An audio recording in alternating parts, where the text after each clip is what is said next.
Just meditate for a few minutes. Close your eyes. अपनी आंखें बंद ही रखनी है.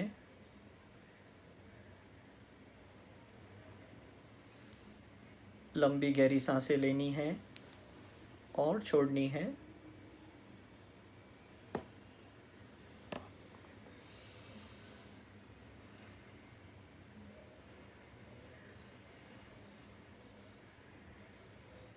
विचार आते हैं तो आने दीजिए. Thoughts are like clouds. Let them come, let them go.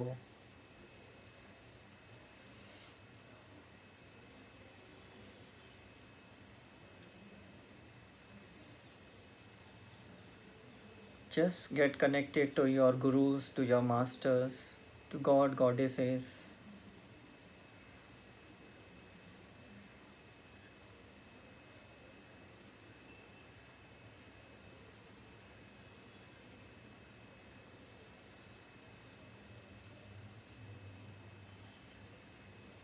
Relax your mind.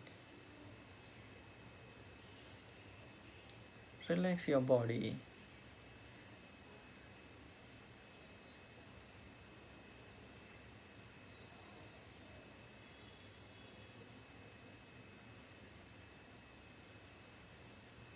Just be aware about your breath.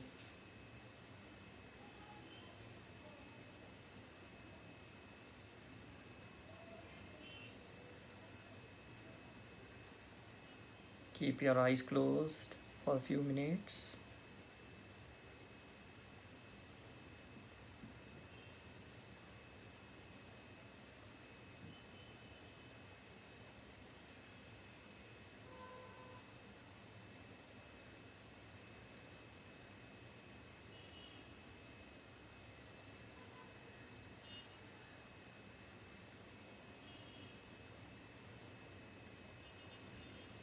Focus on your inhalation and exhalation. सारा ध्यान सिर्फ सांसों के ऊपर.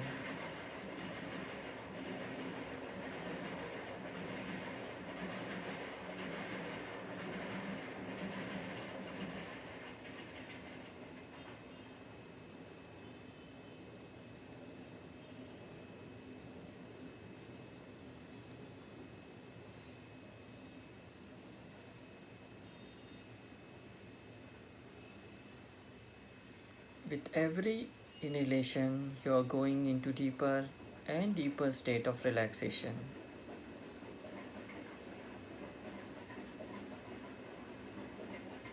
हर सांस लेते हुए आप और ध्यान की गहराई अवस्था में जा रहे हो. अपने शरीर को पूरा ढीला छोड़ दें. Loosen your body.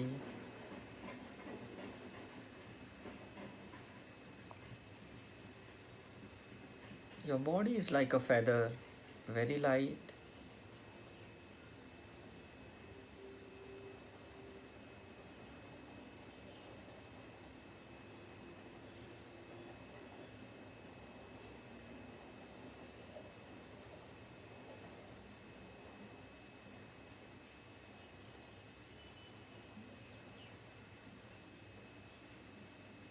The more you relax, the more you are into deeper state of meditation.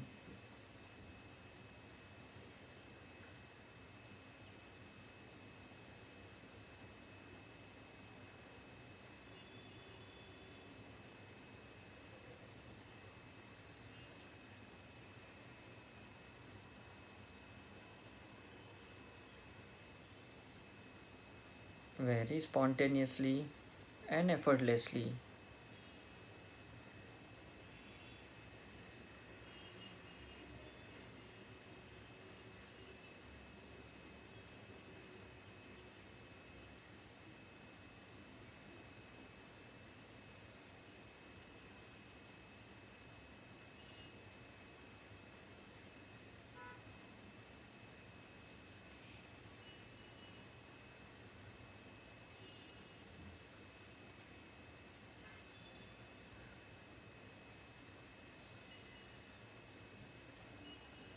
Nothing to imagine, nothing to visualize. Just be aware about your breath.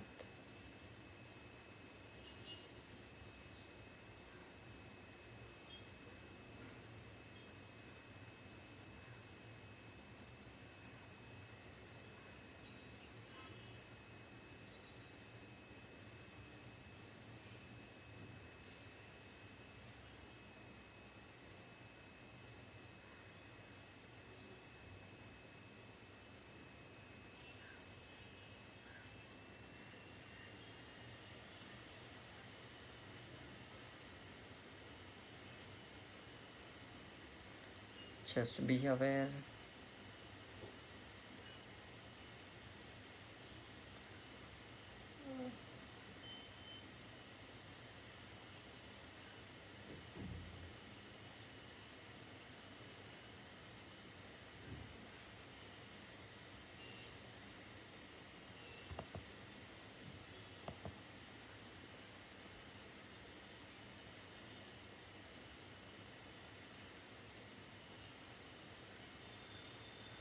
Be with yourself for last 1 minute.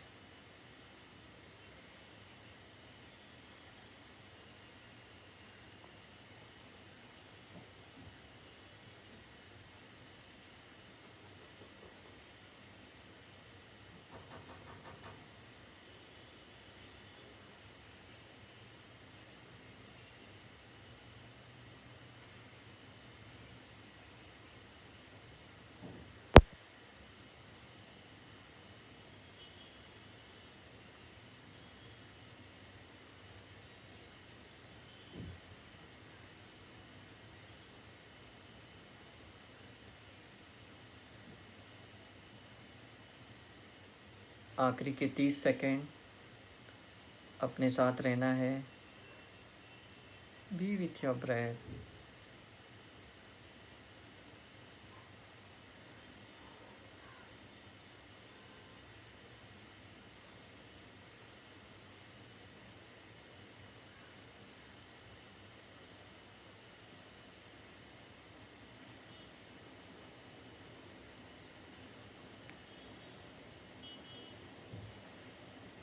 Slowly, thanks all God, all goddesses, and slowly open your eyes.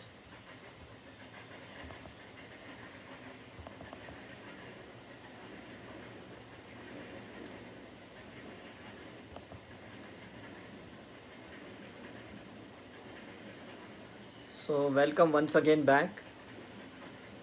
I hope everyone enjoyed.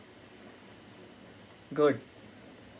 So, once again, let us mute all the people so that we are not disturbed during the session. कुछ समय के लिए हम पूरी तरह से आज इस नए साइंस को समझने की कोशिश करेंगे. बहुत से लोग काफ़ी सालों से स्पिरिचुअलिटी में हैं. मैंने भी 92 में जब मैं सेकेंड ईयर मेडिकल स्टूडेंट था, मैंने नेचर क्योर, योगा और डायनेमिक मेडिटेशन, चक्र मेडिटेशन, ये छोटी छोटी 3-4 चीज़ें सीखी. और मैंने कैंसर के कैंप किए थे, रेसिडेंशियल रिट्रीट 60 कैंसर पेशेंट्स का 1 महीने के लिए. और उसमें मैंने देखा कि लोग बहुत अच्छी तरह से क्योर्ड हो जाते हैं कैंसर, 3rd स्टेज के कैंसर, 2nd स्टेज के कैंसर.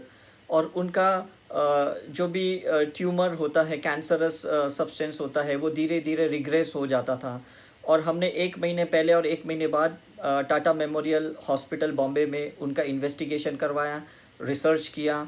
और काफ़ी डॉक्टर्स लोगों ने उसके बाद उसको सर्टिफाइड किया कि भाई ये 30% ठीक हो गया, 60%, 70% ये पेशेंट ठीक हो गया. हमने प्रेस कॉन्फ्रेंस रखी, हमने सारे डॉक्टर्स को बुलाए, पेशेंट्स को भी बुलाया एक ही स्टेज पे.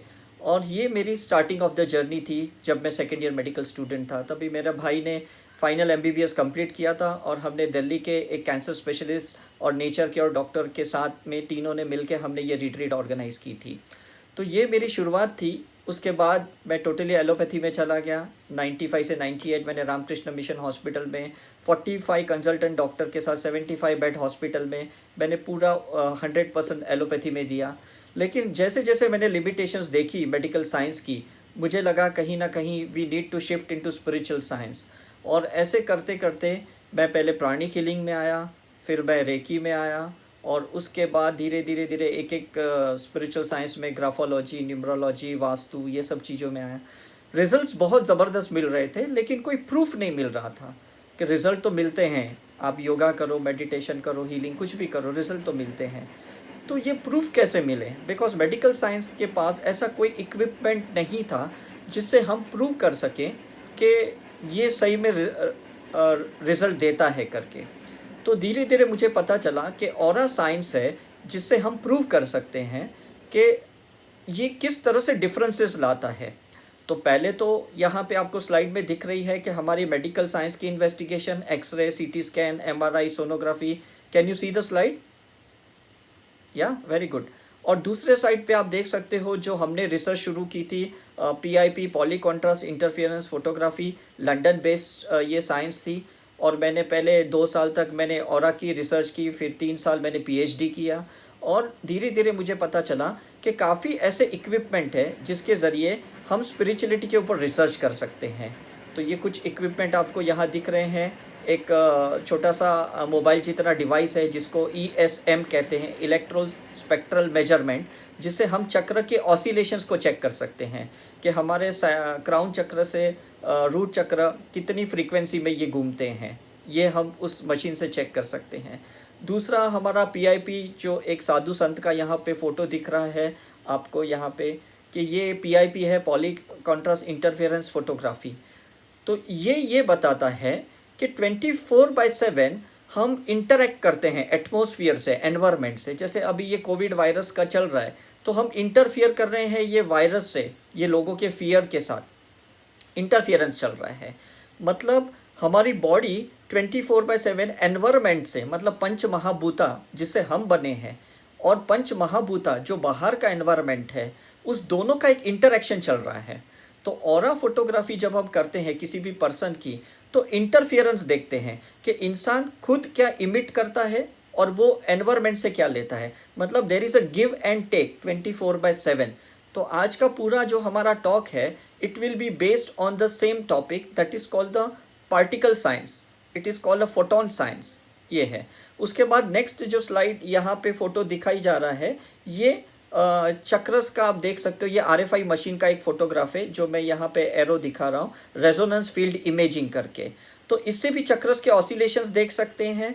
और इसमें फ्रीक्वेंसी हर्ट्स की फ्रीक्वेंसी होती है। जैसे मूलाधार चक्र इसके हिसाब से 1.7 हर्ट्स है, सैक्रल चक्र 1.9 हर्ट्स है, मणिपुर चक्र 2.1 हर्ट्स है, हार्ट चक्र 2.4 हर्ट्स है। ऐसे करते करते अलग फ्रीक्वेंसी होती है। उस फ्रीक्वेंसी में अगर है तो हमारे उसके आगे हार्मोन्स होते हैं, हार्मोन्स के आगे ऑर्गन सिस्टम्स होते हैं, तो वो अच्छे से काम करते हैं। फॉर एग्जांपल ये थ्रोट चक्र है, इसके आगे थायराइड का हार्मोन्स है। अगर ये थ्रोट चक्र 4.2 हर्ट्ज फ्रीक्वेंसी में घूमता है तो थायराइड नॉर्मल है। अगर ये फ्रीक्वेंसी लो है तो हाइपोथायराइड हो जाता है। यहाँ पे अगर फ्रीक्वेंसी हाई है तो हाइपरथायराइड हो जाता है। इसी तरह से सारे चक्रस के ऑसिलेशन या तो हाइपर होते हैं या हाइपो होते हैं डिजीज़ कंडीशन में। लेकिन नॉर्मली अगर देखा जाए तो गॉड ने डिज़ाइन किया है, उसको ट्यूनिंग करके रखा हुआ है। तो पहले के जो संत साधु महात्मा थे, वो लोग ध्यान साधना में क्या करते थे, या तो उसके बीज मंत्र की चैंटिंग करते थे, लम वम रम, ऐसे अलग अलग चक्र की बीज मंत्र होते, या तो गायत्री मंत्र से चैंटिंग करते थे, मृत्युंजय चैंटिंग से करते थे। तो पहले का साइंस जो था रिचुअल साइंस था, रिलीजन के बेस्ड पे साइंस था। तो वो इंडियन ईस्टर्न कंट्री वाले ऐसे करते थे। वेस्टर्न कंट्री वाले क्या करते हैं, एफर्मेशन साइंस यूज़ करते हैं। I am healthy, I am in abundance, I love everyone, ऐसे करके एफर्मेशन बेस्ड साइंस यूज़ करते हैं। But doesn't matter, the result is what the intention matters, कि हम अगर चाहते हैं कि भी किसी भी तरह से हमारे चक्र बैलेंस्ड हो जाए, अलाइंड हो जाए, दैट इज़ वेरी इंपॉर्टेंट। उसके बाद और एक कुछ नीचे अगर आप देखा जाए तो यहाँ पे GDV मशीन करके, गैशियस डिस्चार्ज विजुअलाइजेशन, ये जर्मन बेस्ड मशीन है। ये मशीन ये कहता है कि हमारे जो बॉडी है वो गैशियस इमिटिंग सब्सटेंसेस है। मतलब 24/7 हम गैशियस को इमिट करते हैं बाहर।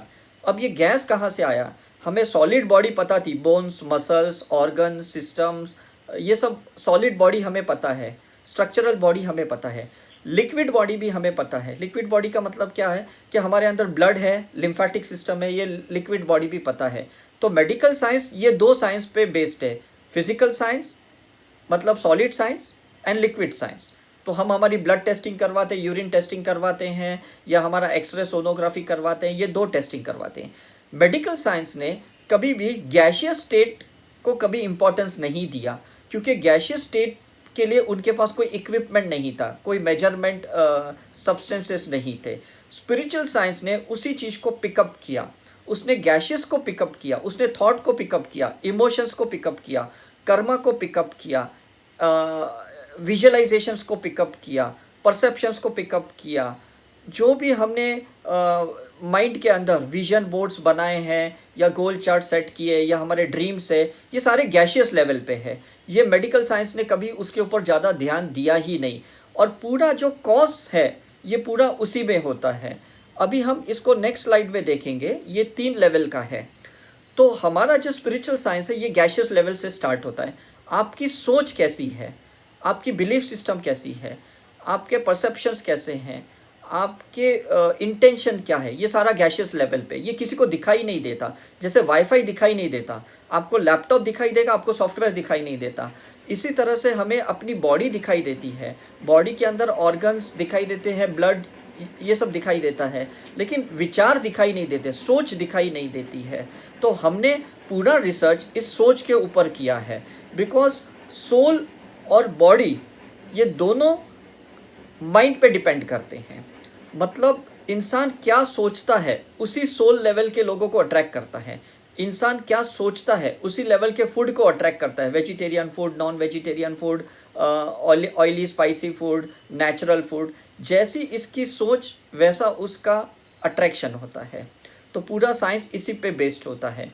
लेकिन ताज्जुब की बात क्या है कि गॉड ने हमारी बॉडी को ऐसे डिज़ाइन किया कि 30% बीमारियां पहले गैशियस लेवल पे होती है, थॉट लेवल पे होती, इमोशन लेवल पे होती है। अगर उस बीमारी को हमने करेक्शन कर लिया तो वो लिक्विड लेवल पे नहीं जाएगा, मतलब वो लिम्फेटिक सिस्टम में नहीं जाएगा। और अगर हमने लिम्फेटिक सिस्टम पे करेक्शन नहीं किया, जो हमें इन्फेक्शन होता है, वायरल इन्फेक्शन, बैक्टीरियल इन्फेक्शन, या जो भी हमारा लिम्फेटिक सिस्टम डिस्टर्ब हो जाता है, उसको हमने करेक्शन नहीं किया डाइट, योगा, मेडिटेशन के थ्रू, तो फिर ये ब्लड स्ट्रीम में चला जाएगा। अब किसी को उसमें शुगर लेवल बढ़ जाएगा, किसी का कोलेस्ट्रॉल लेवल बढ़ जाएगा, किसी का क्रिएटिनिन लेवल बढ़ जाएगा, किसी का थायराइड लेवल बढ़ जाएगा, ये सारा ब्लड में आना शुरू हो जाएगा। That is called pathological issue. मतलब हमने अगर फंक्शनल लेवल पे उसको ठीक कर लिया होता तो पैथोलॉजिकल सिचुएशन हमारी लाइफ में कभी आती ही नहीं थी, लेकिन हम उसको कैच नहीं कर पाए क्योंकि मेडिकल साइंस ने कभी हमें बताया ही नहीं कि आपको डायबिटीज़ स्ट्रेस के वजह से है, या सोच के वजह से है, या आपकी लाइफस्टाइल के वजह से है, ये कभी बताया नहीं। तो हमने कभी उस पर ध्यान नहीं दिया। हमने सोचा ये बीमारी है, अब मुझे डॉक्टर के पास जाना है, अब दवाई खानी है या सर्जरी करवानी है। क्यों? क्योंकि अब हमारा लिक्विड लेवल से सॉलिड लेवल पे बीमारी चली गई। अब हमारी बीमारी कहाँ पे आ गई? ऑर्गन्स में आ गई। तो किसी का पेनक्रियास डिस्टर्ब हो गया, किसी की किडनी डिस्टर्ब हो गई, किसी का हार्ट, किसी का लिवर, स्प्लीन डिस्टर्ब हो गया। लेकिन कहीं ना कहीं इनकम्प्लीट है ये साइंस, मेडिकल साइंस इनकम्प्लीट है। इन्वेस्टिगेशन में अच्छा है जहाँ पे फिजिकल लेवल पे, जहाँ पे लिक्विड लेवल पे है। गैशियस लेवल पे कभी मेडिकल साइंस ने इन्वेस्टिगेशन हमें करवाया ही नहीं था। अब हम देखेंगे कि गैशियस लेवल पे कैसे हम बीमारियों को पकड़ सकते हैं। Let us start with the subject that is called aura. Aura is nothing but an electromagnetic field. Electrical मतलब थॉट, मैग्नेटिक मतलब हमारा पोटेंशियल, मैग्नेटिक मतलब जो एक फेमिनाइन एनर्जी है, इलेक्ट्रिकल मतलब जो मस्कुलाइन एनर्जी है। तो हम दो चीज़ों से बने हैं। जैसे सभी को पता है कि हम शिव शक्ति से बने हुए हैं। हर मेल के अंदर भी फेमिनाइन एनर्जी है, हर फीमेल के अंदर भी मस्कुलाइन एनर्जी है। डिपेंड्स अपॉन आपके अंदर कौन सी एनर्जी ज़्यादा है वो आप इमिट करने वाले हो। फॉर एग्जांपल आजकल की जो महिलाएं हैं वो फिजिकली फेमिनाइन है, लेकिन अंदर का उनका माइंड मस्क्यूलाइन है। उन्हें अपने कैरियर पे फोकस करना है, उन्हें एजुकेशन लेना है, उन्हें कोई स्टेटस डेवलप करना है, तो उनके अंदर मस्क्यूलाइन एनर्जी बढ़ते जाती है।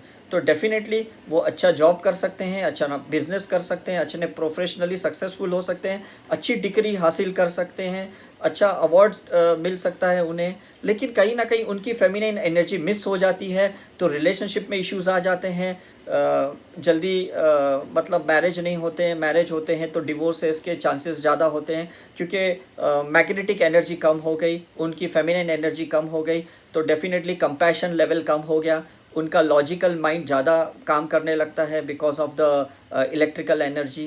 तो ये हमें दोनों को बैलेंस करते हुए चलना है। अब मेल जो होता है उसके अंदर फेमिनिन एनर्जी की कमी होती है, तो वो कभी फीमेल्स की इमोशंस को नहीं समझ सकता, बच्चों के इमोशंस को नहीं समझ सकता, वो कभी भी हर चीज़ को लॉजिक अप्लाई करता है, एनालिसिस करता है। तो इस तरह से ये दो एनर्जी का संगम होता है। पुराने ज़माने में या आपके साउथ इंडिया में ये रॉड से लोग जांच करते थे, पानी सर्च करते थे, कहाँ पे ज़मीन में पानी है, तो ये ऑरा रॉड है। इसी रॉड से हम अपनी एनर्जी फील्ड भी देख सकते हैं। साइंस कहता है कि 6 to 8 फीट नॉर्मली लोगों का ऑरा होता है, तो वो हेल्दी कंडीशन होता है। लेकिन अगर आपने Pepsi, Thums Up, Kurkure, Maggi ऐसे कोई या सिगरेट या दारू का अगर बॉटल हाथ में पकड़ा, पैकेट हाथ में पकड़ा, तो आपका ऑरा श्रिंक हो जाएगा। और अगर आपने सपोज़ अगरबत्ती हाथ में पकड़ी या माला जप करने की माला को हाथ में पकड़ा, क्रिस्टल, रुद्राक्ष है, ऐसी चीज़ों को अगर आपने हाथ में पकड़ लिया या पहन लिया तो आपका ऑरा एक्सपांड हो जाएगा। आपने गायत्री मंत्र का चैंटिंग किया तो आपका ऑरा 6 फीट से 12 फीट हो जाएगा, डबल हो जाएगा। तो इस तरह से कि डिपेंडिंग अपॉन हम क्या एक्शन लेते हैं, ऑरा उसका रिएक्शन क्रिएट करता है। हम अंदर क्या सोच क्रिएट करते हैं, क्या खाना अंदर खाते हैं, ऑरा बाहर वैसे इमिट होता है। सो ये एक सिंपल साइंस है। तो अमेरिका वालों ने ये मशीन बनाया, RFI, रेजोनेंस फील्ड इमेजिंग, एक मशीन बनाया अमेरिका वाले लोगों ने, और इससे हम अपनी फ्रीक्वेंसी डिटेक्ट कर सकते हैं। जैसे मैंने आपको पहले बताया, रूट चक्र 1.7 का है, सैक्रल चक्र 1.9 हर्ट्ज का है। तो इस तरह से जो भी चक्र की फ्रीक्वेंसी है, उसी तरह से हम अपने माइंड की साइकोलॉजी को समझ सकते हैं, और जो माइंड की साइकोलॉजी है वही बॉडी की फिजियोलॉजी है। मैं फिर से एक बार रिपीट करता हूँ, चक्रस की ऑसिलेशन से हमें ये समझ में आता है कि इंसान की साइकोलॉजी क्या है, और इंसान की साइकोलॉजी के हिसाब से समझ में आता है कि इंसान का फिजियोलॉजी क्या है, मतलब आज उसे कौन सी बीमारी है या फ्यूचर में उसको कौन सी बीमारी आने वाली है, ये हमें समझ में आ जाता है। तो ये कलर इंटरप्रिटेशन है, कलर कोडिंग का साइंस है। तो जैसे लाइट कलर्स होते हैं वो पॉजिटिव कलर्स होते हैं, जैसे डार्क कलर्स होते हैं वो नेगेटिव कलर्स होते हैं, उसकी वेवलेंथ ज़्यादा सख्त होती है। तो हमें क्या करना होता है, हमें बॉडी को लाइटर करना है through yoga, meditation, spiritual science, मंत्र चैंटिंग, लाइटर करना है। लेकिन अगर आप स्ट्रेस में हो, डिप्रेशन में हो, फियर है, एंजाइटी है, इनसिक्योरिटी है, जेलसी है, तो आपका डार्कर शेड्स क्रिएट होगा आपके ऑरा में। और ज़्यादा समय तक अगर ये डार्कर शेड्स क्रिएट हुआ तो धीरे धीरे ये कॉन्शियस माइंड के ऑरा से हम धीरे धीरे अपने सबकॉन्शियस माइंड के ऑरा में जाएंगे, और हमारा ऑरा लीकेज होना शुरू हो जाएगा, ड्रेन होना शुरू हो जाएगा। तो किसी के अंदर फियर है तो रूट चक्र से ऑरा लीक होगा, किसी का इनसिक्योरिटी है तो सैक्रल चक्र से ऑरा लीक हो जाएगा, ड्रेनेज हो जाएगा, किसी का ईगो है तो मणिपुर चक्र से उसका ऑरा लीक हो जाएगा, किसी के हार्ट में हेट्रेड है तो हार्ट चक्र से ऑरा लीक हो जाएगा, कुछ गलत शब्द का अगर आपने इस्तेमाल किया तो थ्रोट चक्र से आपका ऑरा लीकेज हो जाएगा, नेगेटिव सोच रखी तो आग्नेय चक्र से आपका ऑरा लीकेज, ड्रेनेज हो जाएगा। और अगर आप स्पिरिचुअलिटी को नहीं मानते हो, गॉड गॉडेसेस, गुरु पे आपको फेथ नहीं है, तो क्राउन चक्र से आपका ऑरा लीकेज हो जाएगा। जहाँ पे भी आपका ऑरा लीक हुआ, ड्रेन हुआ, वहीं से आप बैक्टीरिया, वायरस को एंट्री देते हो, वहीं से वो अंदर एंटर होता है। दूसरों की सोच भी, नकारात्मक सोच भी वहीं एंटर होगी।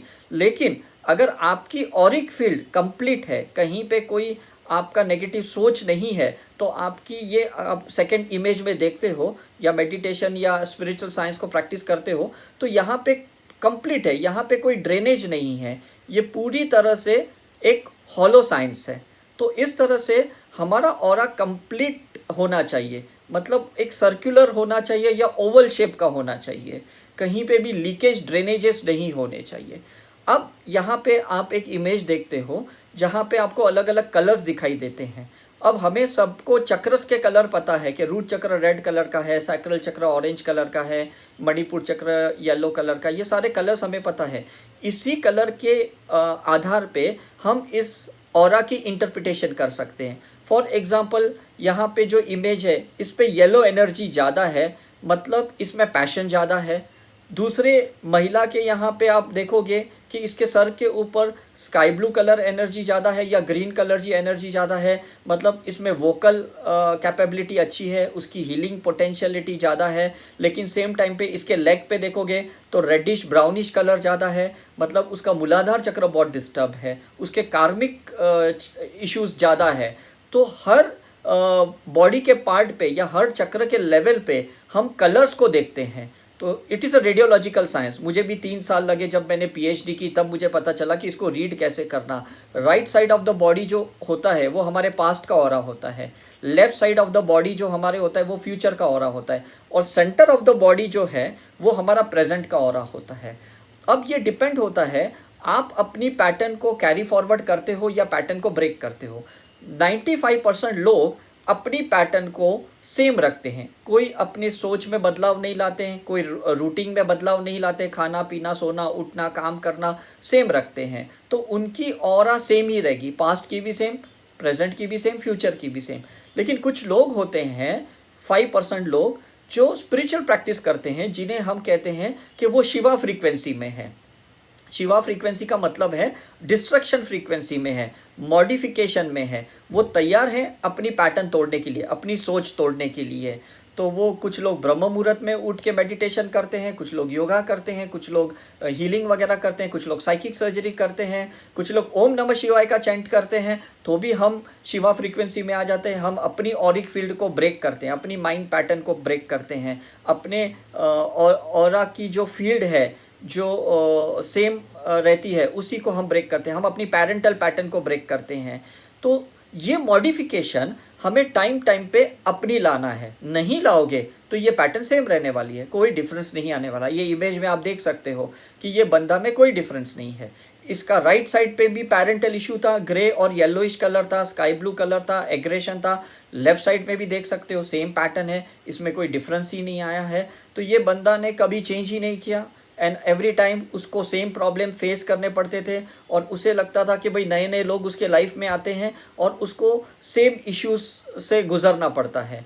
सो यहाँ पे एक बात आप सबको समझनी ज़रूरी है कि जो माइंडसेट हम कैरी करते हैं उसी माइंडसेट के आधार पे चक्रस हमारे ऑसिलेट होते हैं, और जो चक्र ऑसिलेट होते हैं, घूमते हैं, उसी प्रकार से हमारी ऑरिक फील्ड क्रिएट होती है।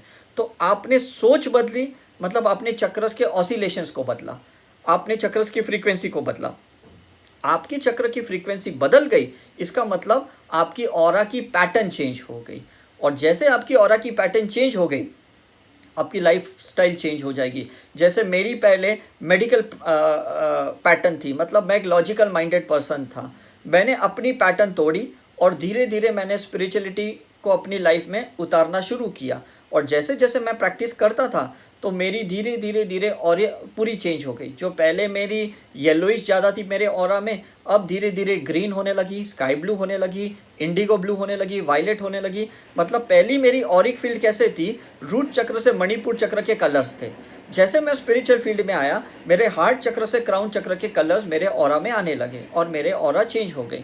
तो इसी तरह से हम हर पार्टिसिपेंट्स का, जो भी हमारे पास आज तक आए हैं, हमारे पास 2 लाख लोगों ने हीलिंग सीखी है, तो जब से हमने 15 साल से ऑरा की रिसर्च स्टार्ट की है, हम उनकी ऑरा को मॉनिटर करते हैं ये देखने के लिए कि पीरियडिकली उसकी ऑरा में क्या चेंजेस आते हैं, उसके रूट चक्र पे, सैक्रल चक्र पे कौन सी डिटॉक्सिफिकेशन बॉडी से हो रहा है, या माइंड से क्या कैथारसिस हो रहा है, या सोल इवोल्यूशन हो रहा है या नहीं हो रहा। मतलब ये सारी चीज़ें देखनी है, सिर्फ एक ही चीज़ नहीं देखनी है हमें, क्योंकि क्या है, हम होलिस्टिक स्पिरिचुअल पर्सन है। होलिस्टिक का मतलब माइंड बॉडी सोल लेवल पे प्रैक्टिस करते हैं, सिर्फ मेडिकल लेवल पे नहीं कि जहाँ पे सिर्फ बॉडी लेवल पे प्रैक्टिस करते हैं। तो हमें देखना है कि इंसान तीनों लेवल पे आगे जा रहा है, बॉडी लेवल पे, माइंड लेवल पे, सोल लेवल पे। और ये सिर्फ ऑरा ही दिखा सकता है। आपकी जो नेकेड आई है, जो ऑरा देख सकती है, अगर आपके पास इंट्यूशन साइकिक पावर है तो आप कॉन्शियस ऑरा देख सकते हो, बाहर का ऑरा देख सकते हो, ये अंदर का सबकॉन्शियस ऑरा आप नहीं देख सकते हो। So this is the difference. तो काफ़ी लोग कहते हैं मेरा तो इंट्यूशन है, मैं तो ऐसे ही लोगों के ऑरा देखती हूँ। मैंने भी जब 97 में मैंने प्राणी कीलिंग और रेकी सीखी थी, तो मुझे लोगों के ऑरा दिखाई दे रहे थे, लेकिन मैं लोगों को जस्टिफाई नहीं कर पा रहा था कि भाई मैं जो देख रहा हूँ ये कैसे देख रहा हूँ, और मैं उन्हें दिखा नहीं पा रहा था।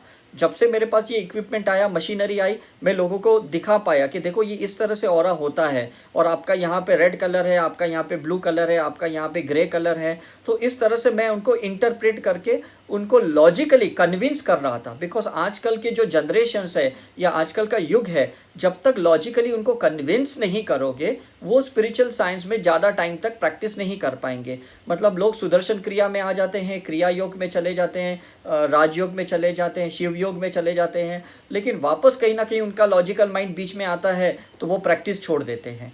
तो मैंने देखा है कि जो लोग ऑरा करवाते हैं और बाद में स्पिरिचुअल साइंस की प्रैक्टिस स्टार्ट करते हैं, तो वो कभी अपनी प्रैक्टिस छोड़ते नहीं हैं। अब दूसरा एक बात पता चली, जब हम रेसिडेंशियल रिट्रीट्स करते हैं, पिछले 20 साल से हम 3 डेज़ 4 डेज़ 5 डेज़ का रेसिडेंशियल रिट्रीट करते हैं अलग अलग जगह पे। पौंडीचेरी है, पंचगनी है, ऋषिकेश है, हरिद्वार है, लंदन है, दुबई है। यहाँ पे जब हम रिट्रीट करते हैं तो 5 दिन में हमने जो ऑरा की स्टडी की, उसमें हमें ये पता चला कि इंसान की जो 72,000 नाड़ियाँ होते हैं, उस नाड़ियाँ को खोलने के लिए अलग अलग प्रकार के मेडिटेशन हमें करने पड़ते हैं, अलग अलग प्रकार के मंत्र चैंटिंग सीखने पड़ते हैं और करने पड़ते हैं, अलग अलग प्रकार की हीलिंग मॉडलिटीज़ हमें आनी चाहिए। मतलब गायत्री मंत्र कुछ अलग नाड़ियाँ खोलता है, मृत्युंजय चैंटिंग कुछ अलग खोलता है, नवकार मंत्र कुछ अलग खोलता है, ओम नमः शिवाय कुछ अलग नाड़ियों को ओपन करेंगे, अलग मेरिडियंस को ओपन करेंगे, अलग सेल्यूलर लेवल पे एनर्जी का डिफरेंट माइटोकॉन्ड्रिया में डिफरेंसेस आएगा। हमारे डीएनए के जो डेल्टा लेवल के इंफॉर्मेशंस है वो भी धीरे धीरे चेंज होना शुरू हो जाएंगे। मतलब जितना आप स्पिरिचुअलिटी को इंटीग्रेट करोगे, आपका इवोल्यूशन इतना फास्ट हो जाएगा। ये बहुत इंपॉर्टेंट चीज़ है। जैसे हम जब सलाद खाते हैं, जब रॉ वेजिटेबल्स खाते हैं, तो हम कुकुम्बर है, टमाटर है, कैप्सिकम है, जितना हम रॉ इंटेक ज़्यादा खाएंगे, उतना मिनरल्स, इलेक्ट्रोलाइट, एंजाइम्स या विटामिन्स या कार्बोहाइड्रेट इतना ज़्यादा मात्रा में हमें मिलते हैं। तो अगर आप एक ही प्रैक्टिस करोगे तो आपकी वही नाड़ियाँ खुलेगी जो उसके लिए बनी है, दूसरी नाड़ियाँ आपकी बंद रहेगी। मे बी फिर नेक्स्ट लाइफ लेना होगा दूसरी नाड़ियों को खोलने के लिए। तो ये हमें धीरे धीरे समझ में आया कि हम अपनी जो माइंड की पैटर्न है वो मेडिटेशन के थ्रू या साइकिक सर्जरी के थ्रू, यहाँ पे आप जो रेड पैचेस देखते हो, डार्क पैचेस देखते हो, ब्राउनिश पैचेस देखते हो, ये जो right side of the brain में है, ये हमने ही होल्ड करके रखा है। और इसके वजह से हमारे अलग अलग चक्र में, थ्रोट चक्र पे या हार्ट चक्र पे, रूट चक्र पे, ये ब्लॉकेजेस क्रिएट करता है। तो पीरियोडिकली हम क्या करते हैं, अपने अंदर के क्लटर्स को निकालते हैं, अपने माइंड को कैथारसिस करते हैं। फिर आप डायनेमिक मेडिटेशन से करो, सुदर्शन क्रिया से करो, या साइकिक सर्जरी से करो, ये आपकी चॉइस है। ये डिपेंड अपॉन ऑरा सजेस्ट करता है कि भाई आपको कौन सी थेरेपी में जाना चाहिए, या आपको इंट्यूटिवली डिसाइड करना चाहिए भाई मुझे आगे क्या करना है, ऐसा है करके। सो ये कहता है कि धीरे धीरे किस तरह से हमारी ऑरिक फील्ड चेंज हो जाती है। मतलब 3 दिन में, 5 दिन में, अगर सपोज हम ये रेसिडेंशियल रिट्रीट नहीं करते हैं तो हमारे कॉन्शियस ऑरा में डिफरेंसेस आते हैं। लेकिन अगर हम कोई रेसिडेंशियल रिट्रीट करते हैं, चाहे ओशो की या श्री श्री रविशंकर की या सदगुरु की जो रेसिडेंशियल रिट्रीट्स होती है, ब्रह्म कुमारी की या हमारी भी जो भी रिट्रीट्स होती है, उसमें सबकॉन्शियस और अनकॉन्शियस लेवल पे ऑरा में डिफरेंसेस आते हैं, which is very more important. हमें सिर्फ अपने कॉन्शियस माइंड को चेंज नहीं करना है, हमें सबकॉन्शियस अनकॉन्शियस को भी चेंज करना है। जैसे हमारे क्लिनिकल ट्रीटमेंट अलग होती है क्लिनिकल प्रैक्टिस में, और हॉस्पिटल की ट्रीटमेंट अलग होती है। हॉस्पिटल में 24 आवर्स हम ब्लड प्रेशर, डायबिटीज़, सब चीज़ मॉनिटर करते हैं। तो इसी तरह से रेसिडेंशियल रिट्रीट्स में क्या होता है, हर चीज़ मॉनिटराइज्ड होता है। मतलब आपका मेंटल मॉनिटराइज, इमोशनल मॉनिटराइज्ड होता है, आपका पास्ट लाइफ रिग्रेशन होता है, आपके सारे जो फूड हैबिट्स है, डाइट है, ये सब कुछ मॉनिटर होता है। तो हमें पता चलता है कि आप गलत कहाँ पे जा रहे हो। तो ये रेसिडेंशियल रिट्रीट का फ़ायदा होता है। फिर आप कहीं के भी अटेंड करो। मैंने 40 रिट्रीट्स दूसरों की अटेंड की है, और मैंने 470 रिट्रीट अपनी खुद की ऑर्गेनाइज़ की है। तो मैंने देखा है कि जब जब मैं रिट्रीट में जाता हूँ, कैथारसिस बहुत होता है। मतलब मेरा खुद का भी सफाई बहुत होती है, भले मैं ऑर्गेनाइज करता हूँ या किसी के ऑर्गेनाइजेशन के अंदर जाता हूँ, तो भी मेरी सफाई धुलाई बहुत होती है। मेरे ऑरिक फील्ड में जो दबे हुए सप्रेस्ड इमोशंस है या जो भी पास्ट लाइफ की इम्प्रिंट्स है वो धीरे धीरे बाहर आना शुरू हो जाती है। 90% लोग इसी चीज़ के वजह से डरते हैं। उन्हें लगता है भाई मैंने जैसे मेडिटेशन शुरू किया मुझे चक्कर आना शुरू हो गए, मुझे नौशिया वॉमिटिंग हुआ, मेरे रिलेशन में इशू शुरू हो गए, मेरे फाइनेंशियल में शुरू हो गया। तो लोग डरते हैं क्योंकि शुरू में तो सफाई होगी तो सब चीज़ें बाहर आएगी, सरफेस पे आएगी। लेकिन अगर आप कंसिस्टेंटली प्रैक्टिस करोगे तो डेफिनेटली ये आपका परमानेंट चेंजेस होगा। पहले के संत साधु गुरु क्या करते थे, ये हिमालय पे जाके साधना करते थे, फैमिली में रहते नहीं थे, इसलिए उन्हें कोई ऑब्स्टेकल्स आते नहीं थे। हम लोगों का प्रॉब्लम क्या है, हम फैमिली लेके बैठे हैं, हमारे बच्चे, हस्बैंड, वाइफ सब लोग हैं, तो डेफिनेटली जब हमारे ऑरा में चेंजेस आते हैं तो हमारे फैमिली मेम्बर्स हमें टॉलरेट नहीं कर पाते, वो रिएक्ट करते हैं, वो कहते हैं बंद करो ये तुम्हारा ड्रामा, ये रोज़ सुबह उठ के ध्यान करना, अपना काम करो, किचन का काम करो या ऑफिस का काम करो। बिकॉज हमारी एनर्जी शिफ्ट होती है तो उन्हें भी शिफ्ट होना पड़ता है, और अगर वो शिफ्ट होने के लिए तैयार नहीं है तो डेफिनेटली वो आपको रेजिस्ट करेंगे, आपको रोकने की टोकने की कोशिश करेंगे, और कहीं ना कहीं आपका भी अंदर का एक फियर होता है, तो आप फिर धीरे धीरे वो प्रैक्टिस छोड़ देते हो और आप वापस वही प्रोफेशनल लाइफ में आ जाते हो या हाउस वाइफ की लाइफ में आ जाते हो जो आपने शुरुआत की थी। तो ये बहुत इम्पॉर्टेंट है कि हम ऑरा से ये फाइंड आउट करें कि हमारी कॉज क्या है, हमारे प्रॉब्लम के कॉज क्या है। फियर है तो क्यों है, ये प्रेजेंट लाइफ का फियर है, या मेरे पेरेंट्स ने मुझे फियर दिया है, या पास्ट लाइफ का मेरा कोई फियर है। मतलब ये 3 जगह से जो भी हमारे इश्यूज़ है कि प्रेजेंट का है, पेरेंटल है या पास्ट का है। प्रेजेंट का अगर होगा तो डेफिनेटली वो सैक्रल चक्र पे समझ में आएगा, ऑरेंज कलर ज़्यादा होगा।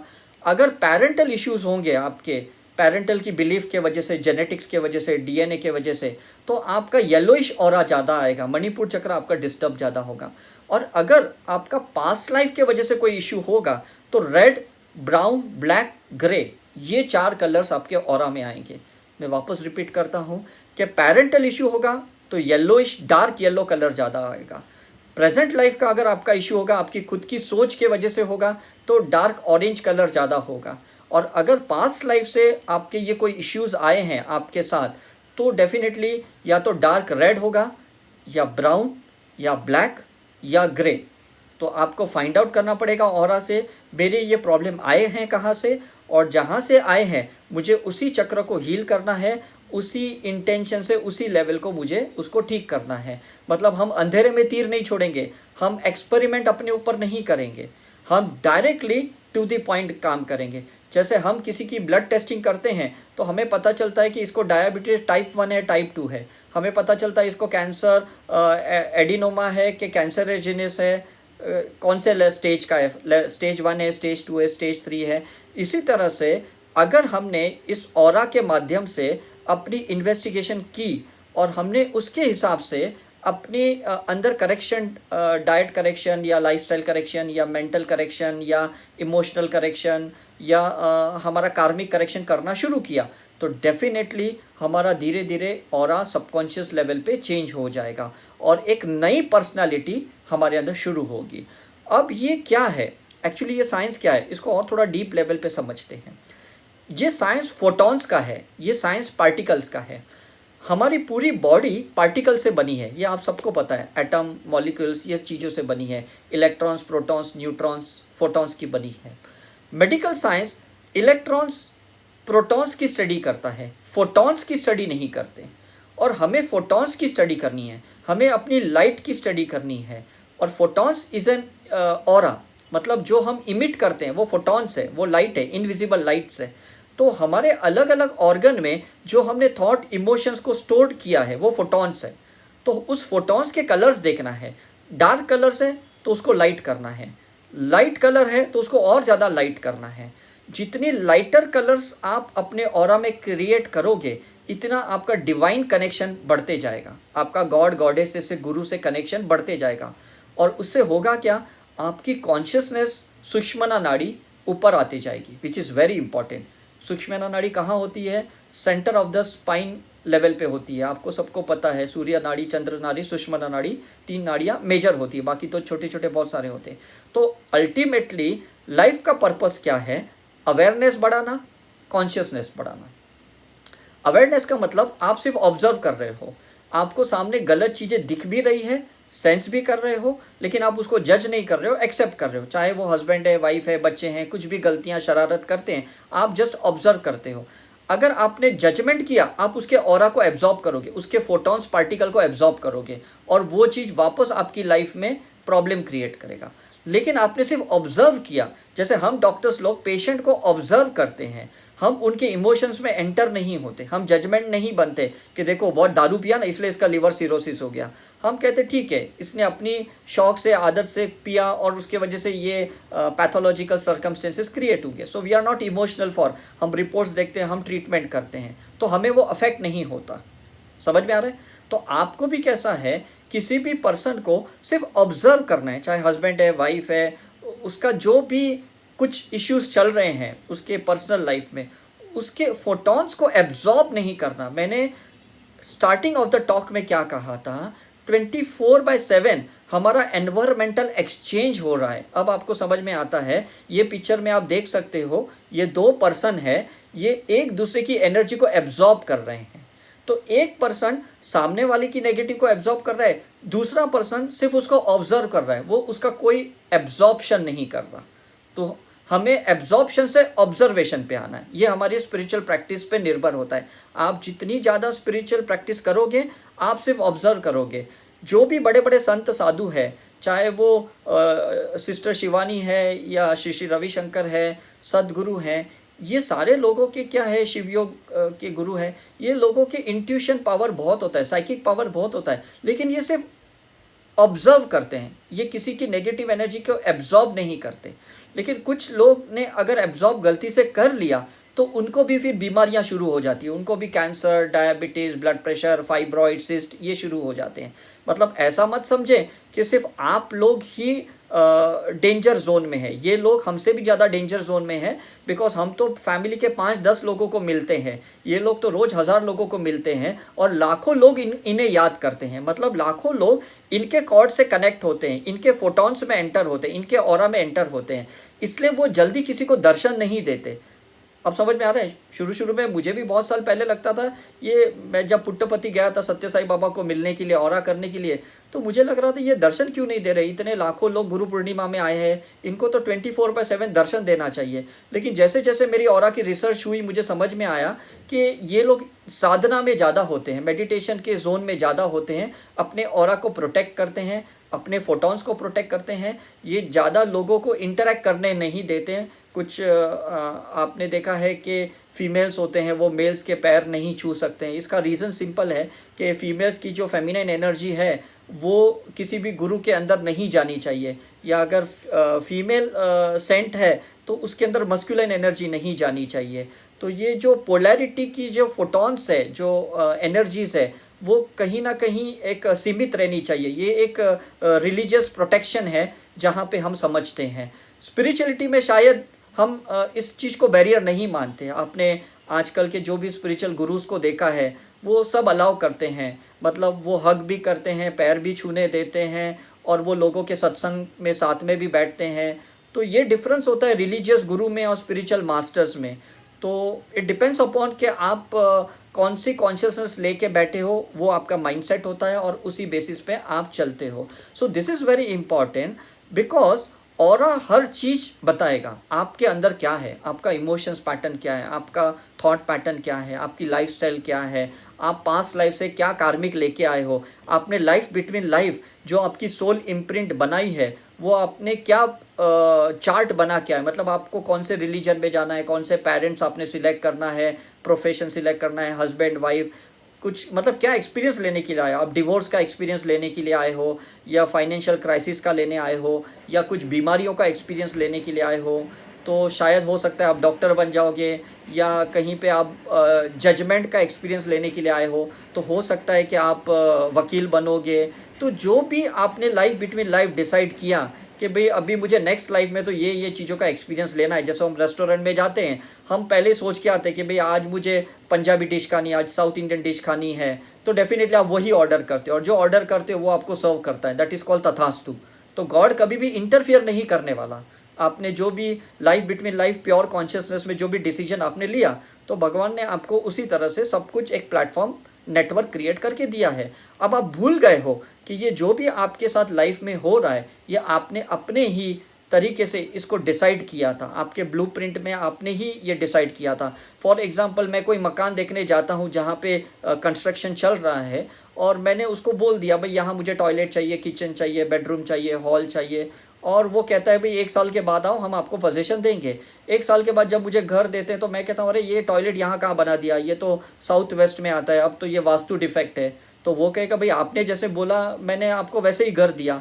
अब तब मेरे पास वास्तु का नॉलेज नहीं था तो तब मैंने ऐसे ही कह दिया, अब उसके बाद मुझे वास्तु का नॉलेज आया तो अब मैं पैनिक हो गया। तो यही प्रॉब्लम होता है कि जब प्योर कॉन्शियसनेस होती है तब हम कोई भी डिसीजन ले लेते हैं, सोचते चलो कोई प्रॉब्लम नहीं, और जब हम लाइफ में आ जाते, बर्थ लेते हैं, हमारी कॉन्शियसनेस ड्रॉप हो जाती है, तब हम जजमेंटल हो जाते हैं, कुछ पेरेंटल बिलीफ के वजह से, तो कुछ अपने लाइफ एक्सपीरियंस के वजह से। तब हम पैनिक होते हैं कि ये मेरे साथ क्यों हो रहा है, मुझे ऐसा हस्बैंड क्यों मिला, मुझे ऐसी वाइफ क्यों मिली, मुझे ऐसी गरीबी क्यों मिली, मुझे ऐसे प्रोफेशन क्यों मिला। हम भूल गए हैं ये ऑर्डर हमने ही किया था। हमें जब भी life between life 72 hours God के साथ 1-to-1 इंटरेक्शन करने के लिए समय मिला था, तब हमने ही कहा था भाई मुझे ये चीज़ों का एक्सपीरियंस नेक्स्ट लाइफ में लेना है। So I want each and every person to understand your own aura. आप जितनी ज़्यादा साधना करोगे, मेडिटेशन करोगे, जितने ज़्यादा सत्संग अटेंड करोगे, जितनी ज़्यादा स्पिरिचुअल साइंसेस में डीपर लेवल पे जाओगे, आप अपने फोटॉन्स को रीड करना सीख लोगे। हमें दुनिया में किसी को सीखना नहीं है, किसी को समझना नहीं है। हम आए हैं सिर्फ अपने आप को समझने के लिए, अपना होमवर्क क्या है वो समझने के लिए, अपना अनहील्ड पार्ट क्या है वो समझने के लिए। और जैसे जैसे हमने अपने पे काम करना शुरू कर दिया, हमारा इवोल्यूशन बहुत फास्ट हो जाएगा। जीसस के जैसे, बुद्धा के जैसे, महावीर के जैसे, गुरु नानक के जैसे, उन्होंने सभी ने खुद पे काम किया, उन्होंने दुनिया पे किसी पे काम नहीं किया। तो let us today create an intention that we have to work on ourselves. We don't have to point anyone, we don't have to judge anyone. हम आज के बाद किसी को कोई जज नहीं करेंगे और किसी को ज़्यादा सलाह सूचना नहीं देंगे, बिकॉज हर इंसान अपना कुछ होमवर्क सीखने के लिए आया है और वो उसी हिसाब से चलेगा। तो जैसे जैसे आप आगे जाओगे, आपके जो 7 लेयर्स ऑफ द ऑरा है, ये सारे लेयर्स आपके क्लींस होते जाएंगे। आउटर लेयर जो स्पिरिचुअल है वो पहले आपका पॉजिटिव होगा, उसके बाद आपका 6th मेंटल लेयर है वो पॉजिटिव होगा, फिर आपका 5th इमोशनल ऑरा है वो आपका पॉजिटिव होगा, और धीरे धीरे ये पॉजिटिविटी आपके अंदर के 4 फिजिकल ऑरा लेयर में जाएंगे। तब जाके आपके पैरामीटर्स चेंज हो गया, आपका कोलेस्ट्रॉल लेवल, आपका वेट, आपका शुगर लेवल, आपका क्रिएटिनिन लेवल बाद में चेंज होगा। लोग क्या सोचते हैं, मैंने योगा स्टार्ट किया, मैंने हीलिंग स्टार्ट की, अब मेरे रिपोर्ट्स में डिफरेंस आना चाहिए। ऐसा पॉसिबल नहीं है। 3 महीने से 6 महीने तक पहले बाहर के 3 ऑरा में डिफरेंस आता है, उसके बाद आपके फिजिकल अंदर जो 4 लेयर होती है उसमें डिफरेंसेस आना शुरू होता है।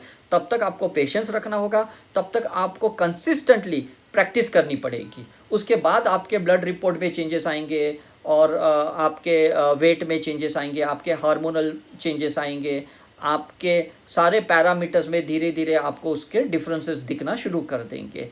हम नॉर्मली मेडिकल साइंस की साइकोलॉजी को लेके चलते हैं कि जैसे मैंने अभी ब्लड प्रेशर की दवाई खाई तो मेरा 200 से 150 ब्लड प्रेशर हो गया, तो इसी तरह से मुझे लगता है मैंने कल योगा किया तो आज शायद मेरा ब्लड प्रेशर कम होना चाहिए, आज मैंने राजयोग शुरू किया तो 3-4 दिन में मेरा शुगर लेवल कंट्रोल होना चाहिए, आज मैंने हीलिंग स्टार्ट की तो 15-20 दिन में मेरा क्रिएटिनिन लेवल कम होना चाहिए। ऐसा नहीं होगा। ये साइंस को समझने की कोशिश करो। हमारे आउटर लेयर से इनर लेयर तक चेंजेस आना ज़रूरी है। आप डायरेक्ट इनर लेयर में चेंजेस नहीं ला सकते, प्रोवाइडेड आप अगर थीटा लेवल की, डेल्टा लेवल की हीलिंग करते हो, साइकिक सर्जरी या करुणा हीलिंग, ऐसे कोई डीपर लेवल की हीलिंग करोगे या डीपर लेवल के कोई मेडिटेशन करोगे तो बात अलग है। अदरवाइज जो भी स्पिरिचुअल साइंसेस है वो सारे अल्फा लेवल पे बेस्ड होती हैं। तो अल्फा लेवल की जब भी आप कोई स्पिरिचुअल साइंस को प्रैक्टिस करते हो तो बीटा लेवल की फ्रीक्वेंसी अल्फा में चली जाती है। मतलब जो आप रेस्टलेस थे अब आप पीस थोड़े सेटल हो गए हैं। आप जो पहले फियरफुल थे अब आप फियरलेस हो गए हैं। आप में तो थोड़ा हेट रेट कम हो गया। ये सारी अल्फ़ा लेवल की हीलिंग मॉडलिटीज़ हैं जो थोड़े थोड़े चेंजेस हमें लाते हैं, ज़्यादा चेंजेस हमें लाते नहीं हैं। लेकिन जो डीपर लेवल की स्पिरिचुअल प्रैक्टिस है, जैसे हठ योगा है, वो भी बहुत डीपर लेवल की योगा है। पतंजलि योगा है, क्लासिकल योगा है, ये अल्फ़ा लेवल का है।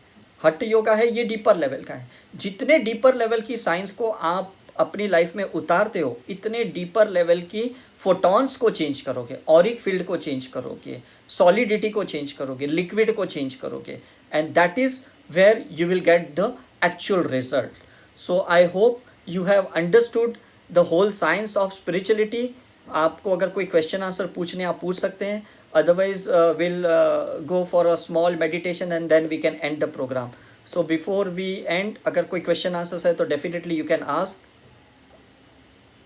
I hope it's clear to you. I hope everyone enjoyed. Good. So किसी को कोई question करना है तो आप hand raise कर सकते हैं. So we can, yeah, 1 minute. Okay. Yeah.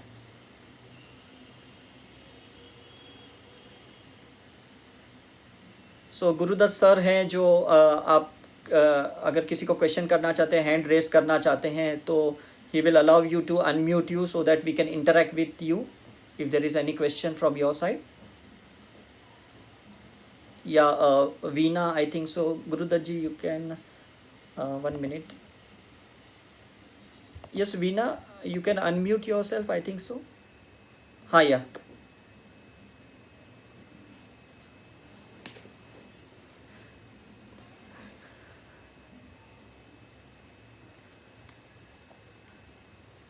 Okay. हाँ,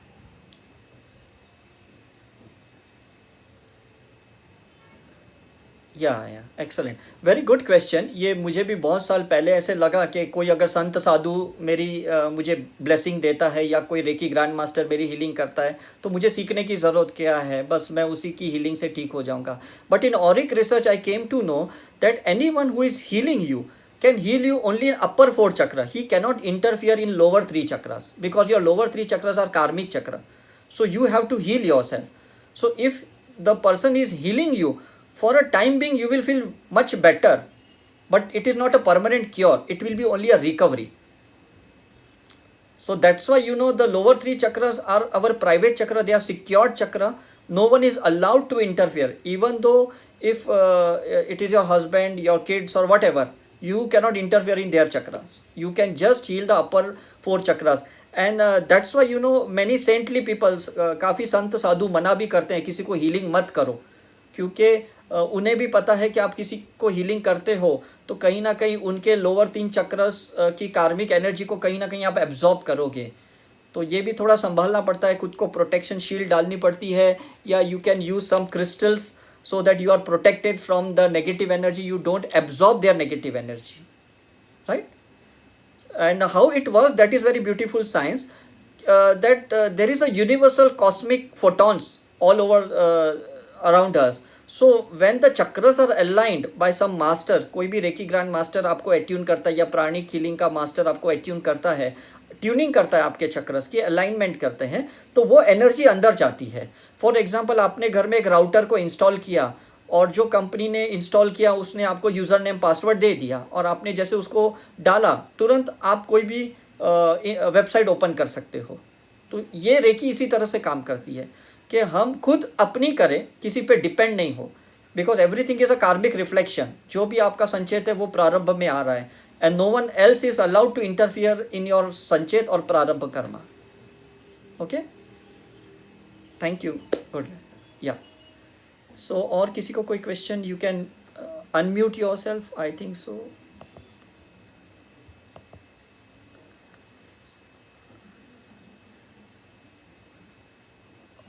Okay, so I think so the concept is very clear. So let us proceed for meditation and then we can end the session.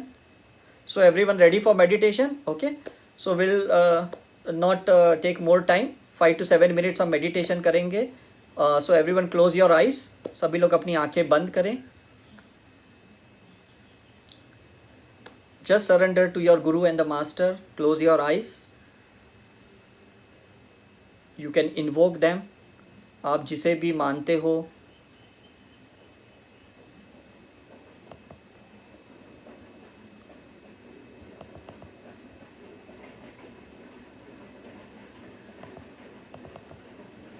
Yes, just focus on your breath.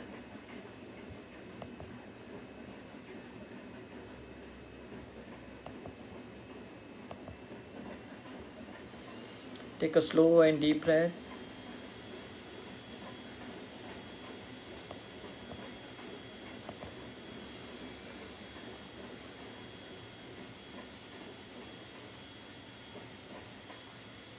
Allow your energy to get settled down.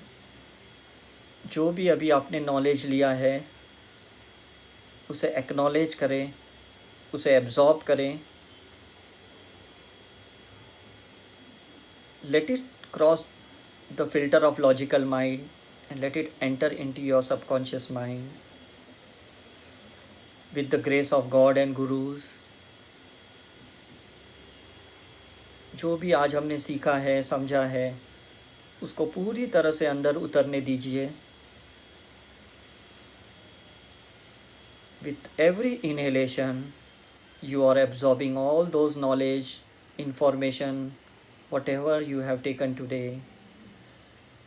With every exhalation, you are detoxifying your body.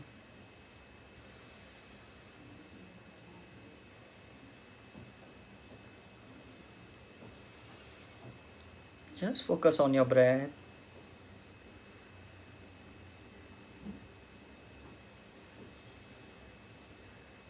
With every inhalation, you are absorbing all the knowledge which you have taken today.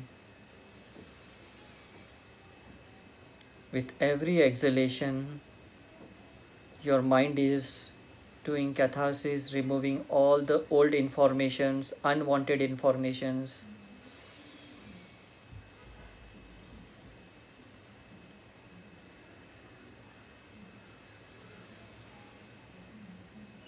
जो भी आज आपने aura के बारे में समझा है, spiritual science के बारे में, इंटीग्रेशन ऑफ साइंस के बारे में, आप उसे एब्जॉर्ब कर रहे हो, उसे अंदर उतरने दे रहे हो.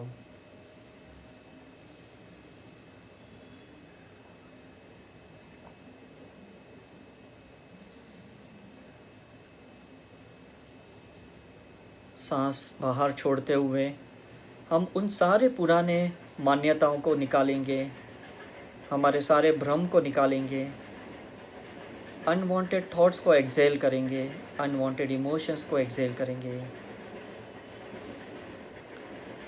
Inhale with the white light energy and exhale with the black energy. Inhale with the white light energy, exhale the black light energy. The white light energy carries all the divine informations.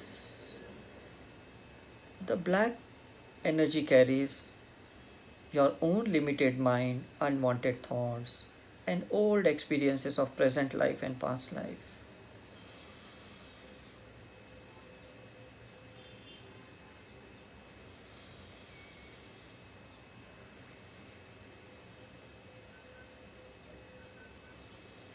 Excellent.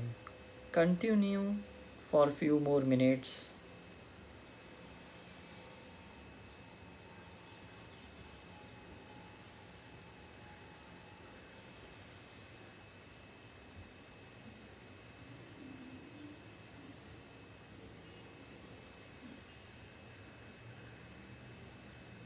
धीरे धीरे आपका शरीर हल्का होते जा रहा है, हल्का होते जा रहा है.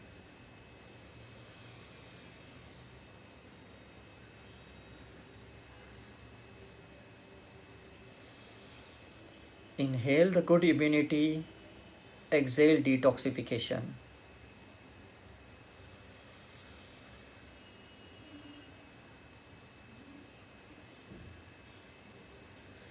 Good immunity is your good aura.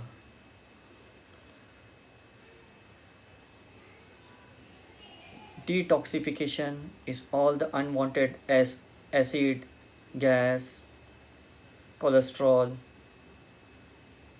all the unwanted chemicals, जो भी गलत रसायन हमारे शरीर में है, हम एक्सेल करते हुए आज उसे बाहर निकालेंगे.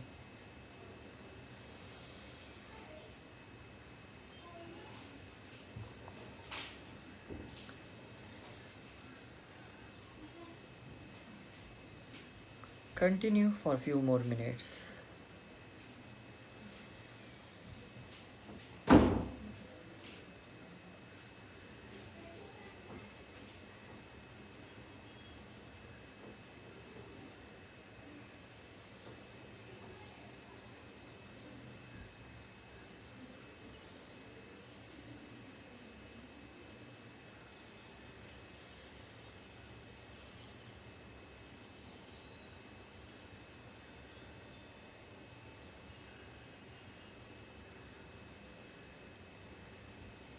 Inhale the divine consciousness of your gurus, of God, goddesses. Exhale all the evil energy which you have holded from your past.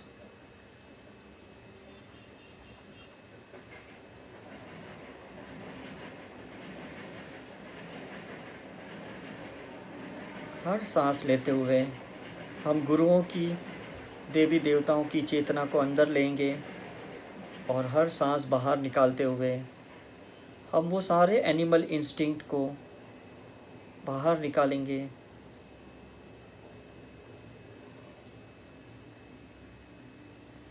जिसे हम क्रोध कहते हैं, नफ़रत कहते हैं, डर कहते हैं, ये सारी चीज़ों को आज बाहर निकालेंगे एक्सेल करते हुए।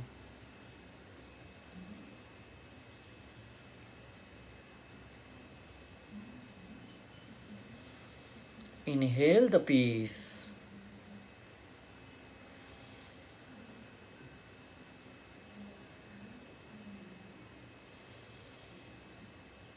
Inhale happiness.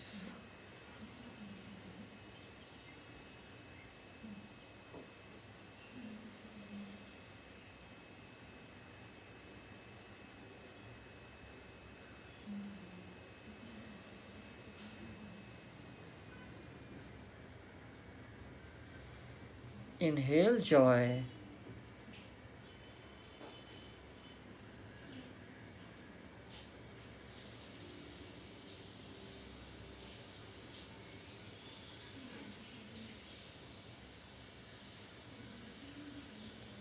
Exhale all your unwanted cravings, unwanted desires.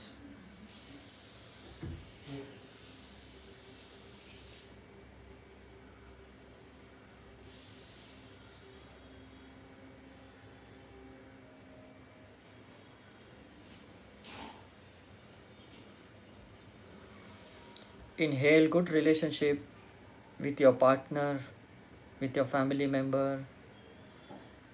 Exhale all the stress, worries, strain, tension.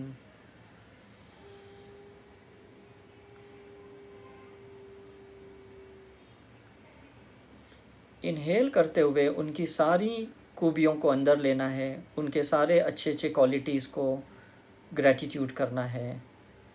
Excel करते हुए हम उस सारी चीज़ों को बाहर निकालेंगे जो उनकी कमियां खामियां हमने पकड़ी है, हमें पसंद नहीं है, हम आज उसे बाहर निकालेंगे।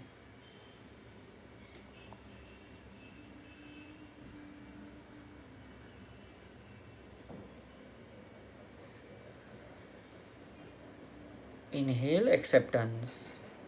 Exhale the resistance.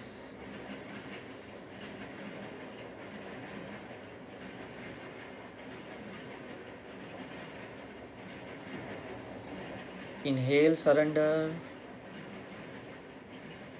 Exhale insecure.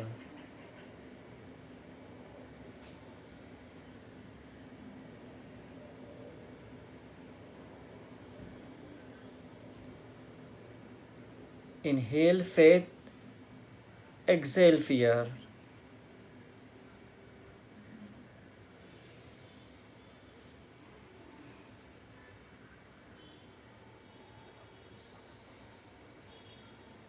Inhale love. Exhale hatred.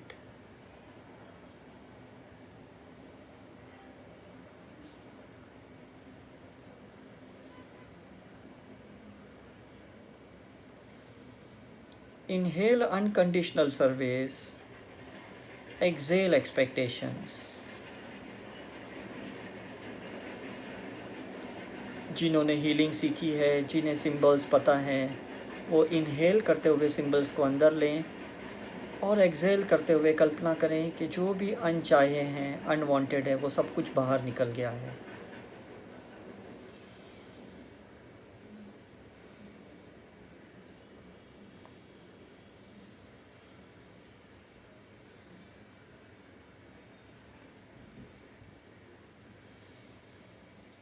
आज आपके कितने नाड़ियाँ खुल गए हैं, आपका माइंड आज कितना रिलैक्स्ड और फ्री हो गया है, आपका ऑरा कितना एक्सपांड हो गया है। You can feel the expanded aura in your house. जो एनर्जी आज आपको चाहिए अपने घर में, अपने फैमिली मेम्बर्स में, अपने रिश्तेदारों में, वो सारी एनर्जी आज आपने अपने अंदर क्रिएट कर ली है। आप 24/7 अब वही एनर्जी इमिट होते जाएगी जो आप बाहर से एक्सपेक्ट करते हो।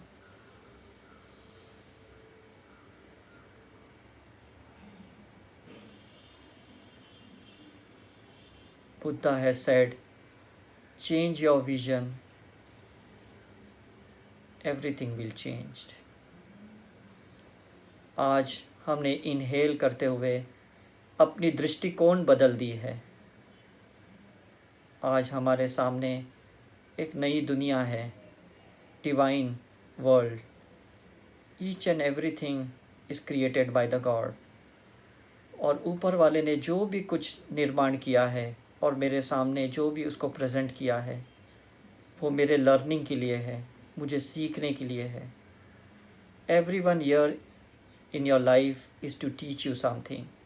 You have learned it very compassionately with acceptance. Be gratitude to all those people who have given you pain.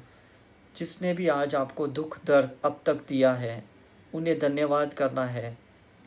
उनके वजह से आपको दर्द हुआ, दुख हुआ, तकलीफ़ हुई और आपने भगवान से, गुरुओं से प्रार्थना की, प्रेयर की, और आज ये सत्य आपके सामने आया है कि ये सब हमें सीखने के लिए, कर्मों को क्लियर करने के लिए ये हमें सर्व किया गया। ये मेरा अपना सिलेक्शन है, मेरी अपनी चॉइस है। No one is responsible, no one has to be blamed. Today I have changed my belief system subconsciously, and I am always ready to upgrade myself. I am ready to live my rest of the life with awareness. I am ready to live rest of the life to rise my consciousness Sukshmana Nadi for soul evolution. I am ready to live my life for human service. ये संकल्प और intention के साथ हम अपने गुरुओं का धन्यवाद करेंगे, देवी देवताओं का धन्यवाद करेंगे, अपने माता पिता का धन्यवाद करेंगे और अपने आप का धन्यवाद करेंगे कि आज आप इस समय आपने सत्य को स्वीकारा, सत्य सुनने के लिए आप तैयार थे। There is a demand, there is a supply. From this moment you are ready to start with a new life. So say thank you, thank you, thank you to all the 5 elements. Thank you to all the universal cosmic energy. Thank you to all the photons which are inside you. Thank you to all the chakras. Thank you to all the auric layer. Thank you to all the 50 trillion cells in your body who are 24/7 working for you, giving you good healthy state of the body. Thank you to the brain for storing all the beautiful information. Thank you for the mind for exploration. Thank you for the superconscious mind for always ready to be get connected to the divine energies. Thank you, all the family members who are your major chapters to teach you the important lessons in your life. उनका धन्यवाद करें, उनका शुक्रगुजार करें जो आपके जीवन में आए और आने वाले जीवन में आते रहेंगे. Welcome them with beautiful smile. Welcome them with beautiful unconditional love. You are here on the planet Earth just to learn, just to observe, just to experience the divine creation. Thank you, thank you, thank you. Whenever you are ready, slowly come back. अपने सामान्य श्वास की प्रतिक्रिया में आ सकते हो. Just be aware about your body, aware about your presence. Whenever you are ready, slowly you can open your eyes.